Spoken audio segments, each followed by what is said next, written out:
Dear students, अस्सलाम वालेकुम। पिछले टॉपिक में हमने पढ़ा था फर्स्ट गल्फ वॉर, जिसमें हमने ये देखा कि अमेरिका ने पूरे तरीके से वहां पे अपनी डोमिनेंस दिखाई। और आज हमारा टॉपिक है 9/11 अटैक। ये हमारा आज का मेन टॉपिक है। लेकिन 9/11 अटैक पढ़ने से पहले हम एक छोटा सा टॉपिक पढ़ने जा रहे हैं, जिस टॉपिक का नाम है operation infinite reach. Operation infinite reach ये अमेरिका के अटैक का कोड नेम है। जिस तरह गल्फ वॉर, जो फर्स्ट गल्फ वॉर दुनिया में हुआ था, उसका कोड नेम अमेरिका ने दिया था ऑपरेशन डेजर्ट स्टॉर्म, उसी तरह से ये भी कोड नेम है ऑपरेशन इन्फिनिट रीच। आपको पता होना चाहिए ये बात है 1998 की। 1998 की बात है, अगस्त 1998। हुआ यूं कि अमेरिका की 2 एम्बेसी आप तो जानते हो ना। एम्बेसी का मतलब है कि जो एक मुल्क का दूसरे मुल्क में फॉरेन ऑफिस होता है, उसी को हम एम्बेसी बोलते हैं। जिस तरह हिंदुस्तान का फॉरेन ऑफिस अमेरिका में है, ऑस्ट्रेलिया में है, पाकिस्तान में है, तो हम वहां पे इसको बोलते हैं हिंदुस्तान की एम्बेसी। इसी तरह से बहुत सारे मुल्कों के ऑफिस हमारे मुल्क में हैं। जैसे यूएस का ऑफिस तो हम बोलते हैं यूएस एम्बेसी, पाकिस्तान का ऑफिस तो पाकिस्तान एम्बेसी। तो अगस्त 1998 में हुआ यूं कि अमेरिका की 2 एम्बेसीज पे अटैक हुआ। अमेरिका की 2 एम्बेसीज पे अटैक हुआ, एक कीनिया में और दूसरा तंजानिया में। यानी अगस्त 1998 में अमेरिका की 2 एम्बेसीज पे अटैक किया गया। एक अटैक हुआ कीनिया में अमेरिका की एम्बेसी पे, और दूसरा अटैक हुआ तंजानिया में अमेरिका की एम्बेसी पे। तो इसमें बहुत सारी कैजुअलिटीज भी हो गई। तो उस वक्त अमेरिका का जो प्रेसिडेंट था वो था बिल क्लिंटन। यानी 1998 में अमेरिका का जो प्रेसिडेंट था उसका नाम था बिल क्लिंटन। जिस तरह गल्फ वॉर में था जॉर्ज बुश, इसी तरह से 1998 में अमेरिका का प्रेसिडेंट था बिल क्लिंटन। तो बिल क्लिंटन ने क्या किया, इसी अटैक के पस मंजर में जब अटैक्स हुए एम्बेसीज पे, तो उसने बदले में एक ऑपरेशन को अंजाम दिया, जिस ऑपरेशन का नाम उसने रखा ऑपरेशन इन्फिनिट रीच। क्योंकि इस अटैक की जिम्मेदारी जो है अमेरिका ने लगाई अल-कायदा के ऊपर। अल-कायदा एक ऑर्गेनाइजेशन है जिसको इंटरनेशनल लेवल पे कहते हैं टेररिस्ट ऑर्गेनाइजेशन। तो अमेरिका ने अल-कायदा पे इल्जाम लगाया कि ये जो अटैक्स हमारी एम्बेसीज पे हो गई, ये अटैक करने वाला कोई और नहीं बल्कि अल-कायदा है। तो बिल क्लिंटन ने कहा हमें अल-कायदा को जड़ से उखाड़ना है, हमें अल-कायदा को ढूंढ के निकालना है और उनको हमें मारना है। तो without the consent of UN, यहां पे भी आप देखिए फर्स्ट गल्फ वॉर हुआ, अमेरिका की डोमिनेंस। यहां पे operation infinite reach, that was also the complete dominance of US. क्योंकि यहां पे कोई भी अप्रूवल नहीं मिली अमेरिका को यूएन की जानिब से, बल्कि अमेरिका ने आज खुद अल-कायदा के खिलाफ अटैक को अंजाम दिया ऑपरेशन कोड नेम के नाम से ऑपरेशन इन्फिनिट रीच। तो हमला किया गया एक अफगानिस्तान के ऊपर और दूसरा सूडान के ऊपर।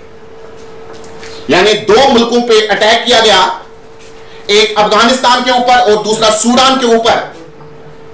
क्योंकि कहा गया कि अल-कायदा के जो लोग हैं वो छुपे हुए हैं अफगानिस्तान और सूडान में।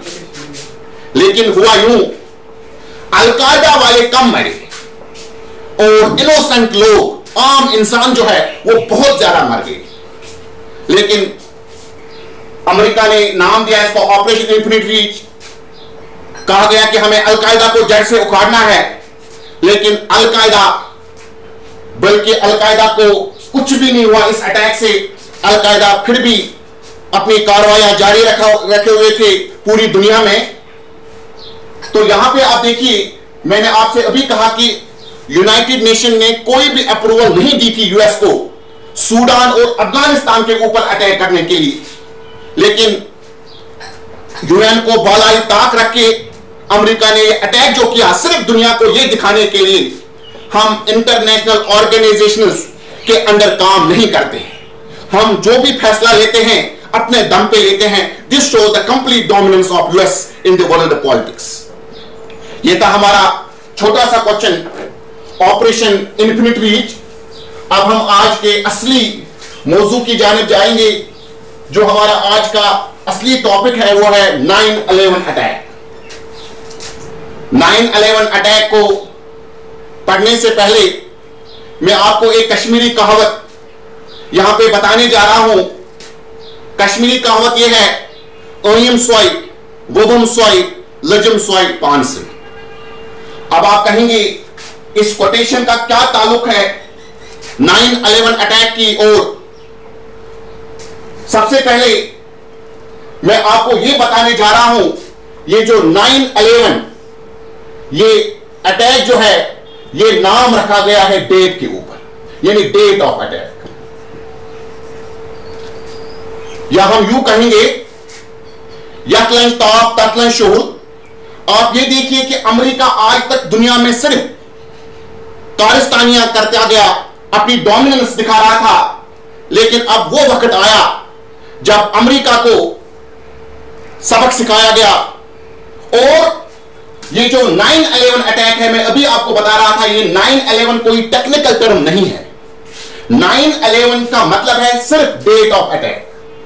लेकिन जब हम डेट की जानिब जाएंगे, हम जब भी कोई डेट कहेंगे, अगर हमारे हिसाब से 9 और 11 हमसे कहा जाएगा ये डेट क्या है। हमारी हिंदुस्तान में जो कैलेंडर है, जब भी हम कोई डेट लिखते हैं, हम पहले लिखते हैं डे, उसके बाद लिखते हैं मंथ, उसके बाद लिखते हैं ईयर। ये हमारा शेड्यूल है डेट लिखने का। तो उस हिसाब से अगर हम 9/11 अटैक देखेंगे, तो अगर हम इसको डे के नीचे रखेंगे तो 11 मंथ है, तो हमारे हिसाब से अटैक हुआ है 9 नवंबर। लेकिन जब आप गूगल पे सर्च करोगे या जब आप इस दिन में देखोगे कि क्या कोई अटैक हुआ है, तो आप ये देखोगे इस दिन में पे कोई भी अटैक नहीं हुआ है। यानी 9/11 का मतलब हमारे हिसाब से है 9 नवंबर, मगर इस दिन तो कोई अटैक हुआ ही नहीं। तो फिर इसका नाम क्यों रखा गया 9/11? मैंने अभी आपसे कहा, अमेरिका हर चीज में अपनी कारस्तानियां दिखाता है, अपनी हिजमोनी को दिखाता है। यहां पे भी आप देखिए, अमेरिका में जो डेट लिखने का तरीका है, यहां पे सबसे पहले लिखते हैं मंथ, उसके बाद लिखते हैं डे, उसके बाद लिखते हैं ईयर। यानी डेट लिखने में भी हिजमोनी, डेट लिखने में भी डोमिनेंस। यानी हमारे हिसाब से इस डेट का मतलब है 9 नवंबर, लेकिन हमने कहा कि 9 नवंबर को कोई भी अटैक नहीं हुआ। और अमेरिका के डेट लिखने का जो तरीका है, पहले वो मंथ लिखते हैं, उसके बाद डे, उसके बाद ईयर। तो यहां पे आप देखिए 9th मंथ है और डे है 11। तो उस हिसाब से हम देखेंगे इस अटैक का नाम है सितंबर 11 अटैक।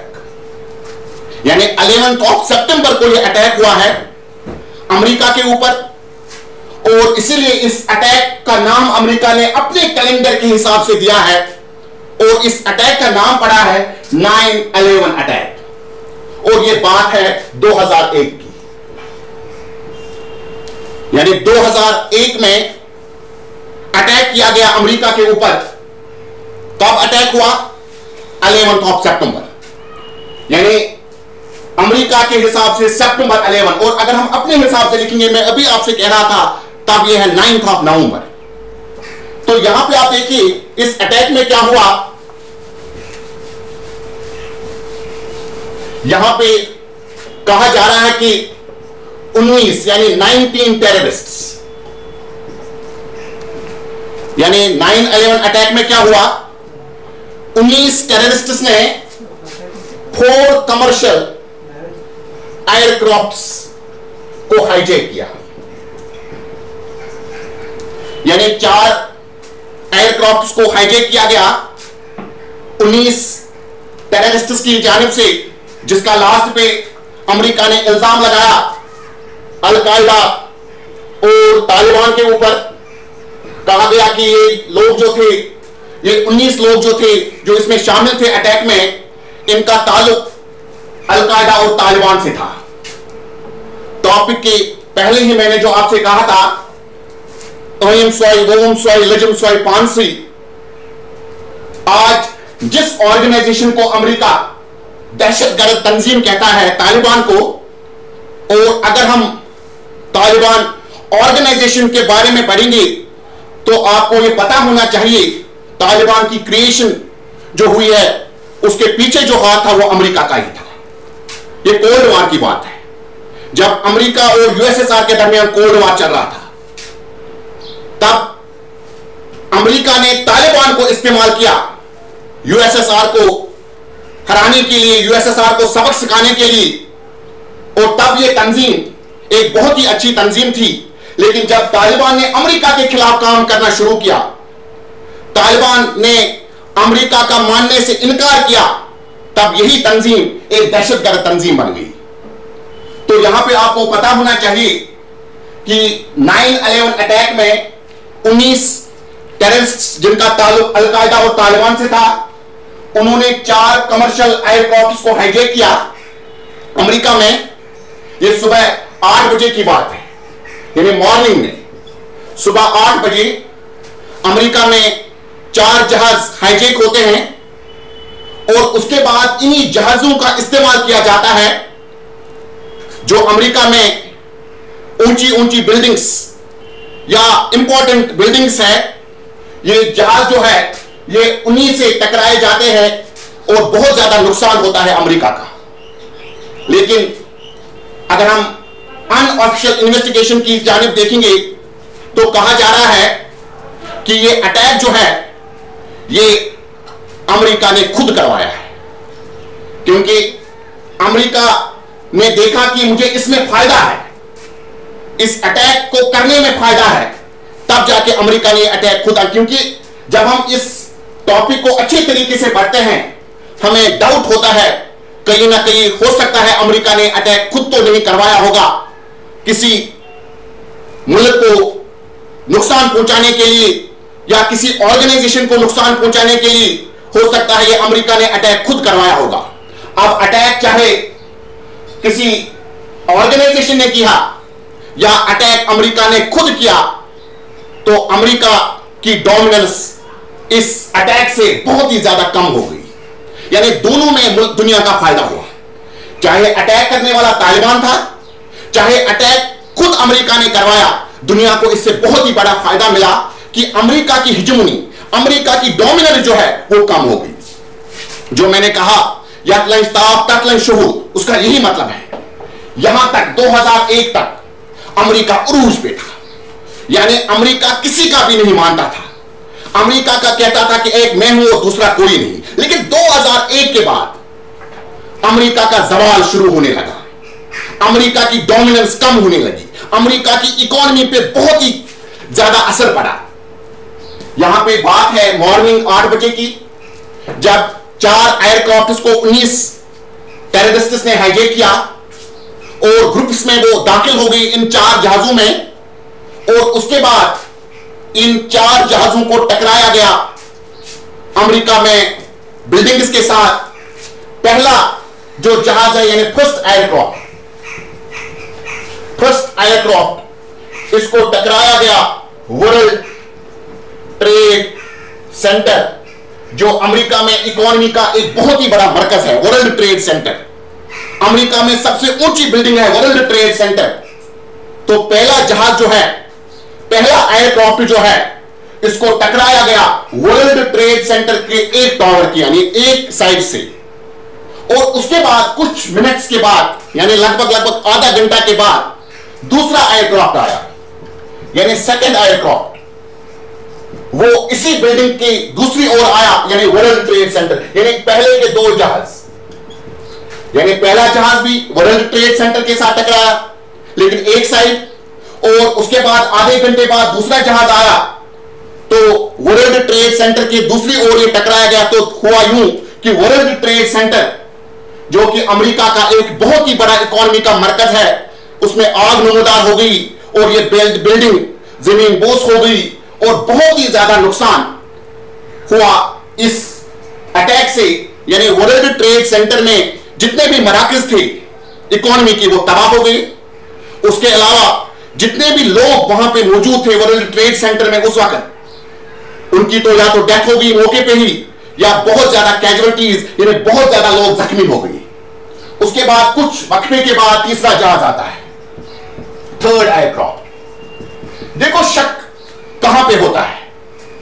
जब हमने अमेरिका का पावर पढ़ा, हार्ड पावर, सॉफ्ट पावर और स्ट्रक्चरल पावर, उसमें हमने क्या बताया?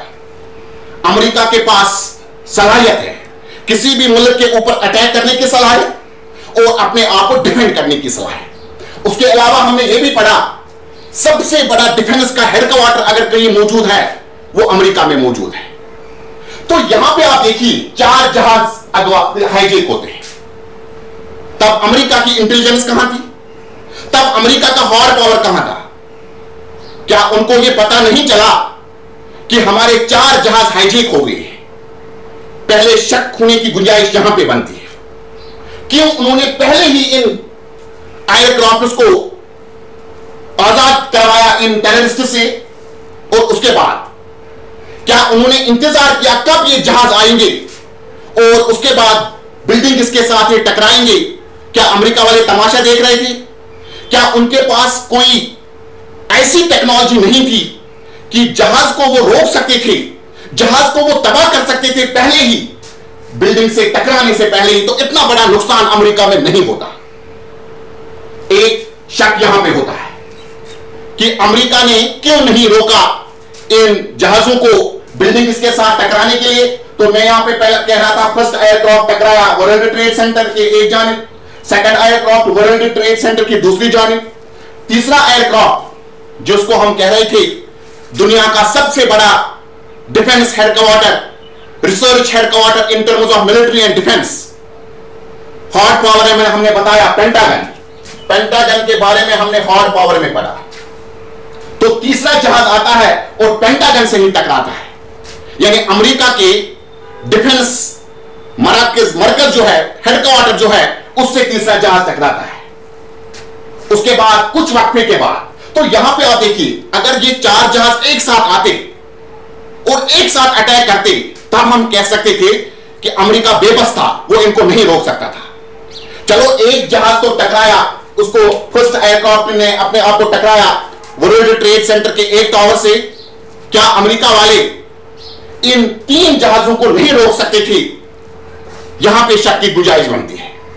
तो चौथा जहाज, चौथा एयरक्राफ्ट, इसको टकराना था जो यूएस कांग्रेस का हेडक्वार्टर था उससे, लेकिन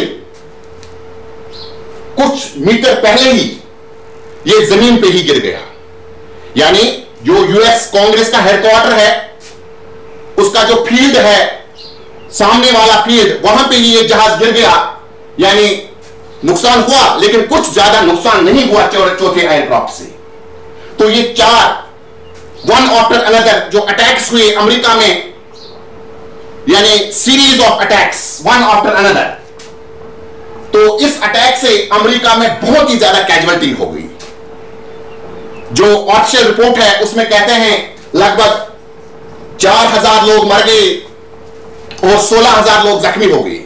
यह ऑफिशियल रिपोर्ट है अमेरिका का। लेकिन जो अनऑफिशियल रिपोर्ट है, अनऑफिशियल रिपोर्ट में कहा जाता है कि लगभग 20,000 से ज्यादा लोग मरे और लाखों के लाखों लोग जख्मी हो गए और अरबों और खरबों डॉलर्स की प्रॉपर्टी जो है वो तबाह हो गई। तो इस अटैक से अमेरिका में बहुत ज्यादा नुकसान हुआ। तो अभी मैं कह रहा था कि अटैक का इल्जाम लगाया गया अलकायदा और तालिबान के ऊपर, लेकिन बहुत सारे मुल्कों ने इस अटैक का इल्जाम अमेरिका पे ही लगाया। क्यों? क्योंकि पहले जो मैंने आपको बताया था कि एयरक्राफ्ट को हाईजैक करना, उसके बाद इनका टकराना, क्या अमेरिका के पास कोई ऐसी टेक्नोलॉजी नहीं थी जिससे वो उनको रोक सकते थे? लेकिन दूसरी शक की बात, अगर इन 19 टेररिस्ट्स को या अलकायदा को या तालिबान को अमेरिका को तबाह करना था, अगर ये लोग चाहते थे कि हम अमेरिका को ज्यादा से ज्यादा नुकसान पहुंचाए, तो मुझे नहीं लगता कि वो मॉर्निंग का टाइम चूज करते। क्योंकि जब आप कैजुअलिटीज देखोगे तो कैजुअलिटीज में आपको यह पता चलेगा वहां पे अमेरिका के लोग कम मरे और फॉरेनर्स ज्यादा मरे।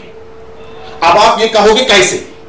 मॉर्निंग में जो अमेरिका के लोग थे वो अभी अपने घरों में ही थे, यानी अभी वो अपने ऑफिस की जानिब नहीं गए थे, लेकिन जो बाहर के लोग थे उनका जो रहने का इंतजाम जो है वो इन्हीं बिल्डिंग्स के आसपास है या इन्हीं बिल्डिंग्स में है, यानी इन बिल्डिंग्स में अभी उस वक्त फॉरेन लोग ही मौजूद थे। और मुझे लगता है कि अगर अलकायदा और तालिबान को यह अटैक करना था, वो 10 बजे के बाद ये अटैक करते, जब अमेरिका के ज्यादा से ज्यादा लोग दफ्तरों में आते, इन बिल्डिंग्स में घुसते और तब जाके ज्यादा से ज्यादा अमेरिका के लोग मरते। लेकिन यहां पे कैजुअलिटी हुई। मैंने अभी आपसे कहा, अगर अमेरिका ने किया खुद तो भी अमेरिका का ही नुकसान हुआ, या अगर ये तालिबान और अलकायदा ने ही अटैक किया तो भी अमेरिका की डोमिनेंस, अमेरिका की हिजमनी वो बहुत ही ज्यादा कम हो गई। यानी अमेरिका के लिए ये डार्केस्ट डे है 11 सितंबर, क्योंकि इसमें बहुत ही ज्यादा नुकसान हुआ अमेरिका का, और इस अटैक का नाम पड़ा 9/11 अटैक। और अभी मैं कह रहा था कि हो सकता है इनको किसी को बदला लेना था, तो उसी बदला लेने के लिए उन्होंने यह अटैक करवाया जिसका नाम है 9/11 अटैक। तो हुआ यही, अटैक के फौरन बाद अमेरिका ने ऐलान किया, क्या ऐलान किया? ग्लोबल वॉर ऑन टेरर, यानी दहशतगर्दी के खिलाफ आलमी जंग। यानी अमेरिका के प्रेसिडेंट ने ग्लोबल वॉर ऑन टेरर का ऐलान किया, और जिसमें कुछ मुल्कों को टारगेट बनाया गया और यह कहा गया कि अलकायदा के लोग और तालिबान के लोग इन्हीं मुल्कों में छुपे हुए हैं, तो हमें इनको जड़ से उखाड़ना है। तो यहां पे लगता है कि 9/11 अटैक करवाने का मकसद यही था कि इन मुल्कों को कोई बहाना हमें चाहिए था इन मुल्कों पे अटैक करने का, तो हमें बहाना मिल गया। तो वो बहाना क्या है? 9/11 अटैक। तो अगले टॉपिक में हमें यह पढ़ना है कि 9/11 अटैक के फौरन बाद अमेरिका ने क्या किया। तो मैंने अभी कहा, अमेरिका ने ऐलान किया ग्लोबल वॉर ऑन टेरर, यानी दहशतगर्दी के खिलाफ आलमी जंग। इन्होंने कुछ मुल्कों पे अटैक्स किए, इन्होंने कुछ मुल्कों के खिलाफ वॉर किया। तो अगले टॉपिक में हम यही पढ़ेंगे कि ग्लोबल वॉर ऑन टेरर में किस किस मुल्क को शिकार बनाया गया, किस किस मुल्क के ऊपर अटैक किया गया। इंशाल्लाह वो हम अगले वीडियो में पढ़ेंगे। अस्सलामु अलैकुम।